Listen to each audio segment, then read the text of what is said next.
Je m'appelle Sabine Tourte, je suis la directrice de l'école de la deuxième chance.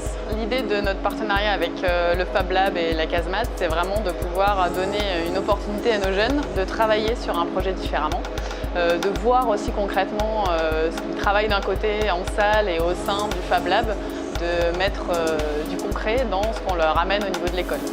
Le partenariat avec la Fondation nous permet justement d'avoir un projet aussi qui est citoyen, de construire un jeu qui sera innovant, qui sera dédié aussi aux habitants de l'agglomération grenobloise.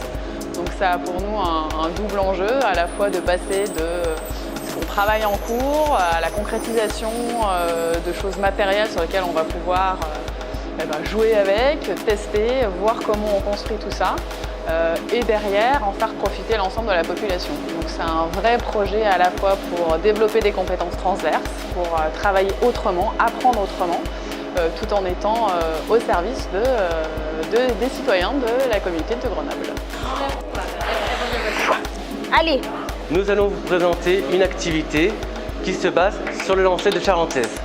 Ce jeu est originaire de la Charente et consiste à lancer une charentaise avec son pied le plus loin possible. Nous vous proposons une réinterprétation de ce jeu en ajoutant de la précision.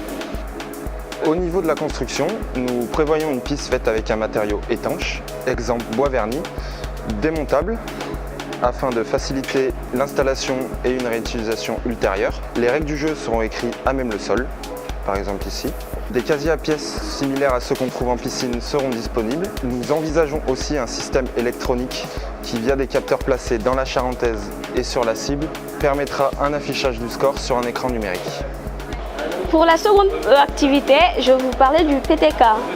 C'est un sport entre le volley et le badminton. Il est originaire du Brésil. Ça se joue à la main avec un volant sur un terrain rectangulaire séparé par un filet. On y joue en groupe, en équipe ou en un contre un. Le filet sera fixé au sol et on pourra régler sa hauteur.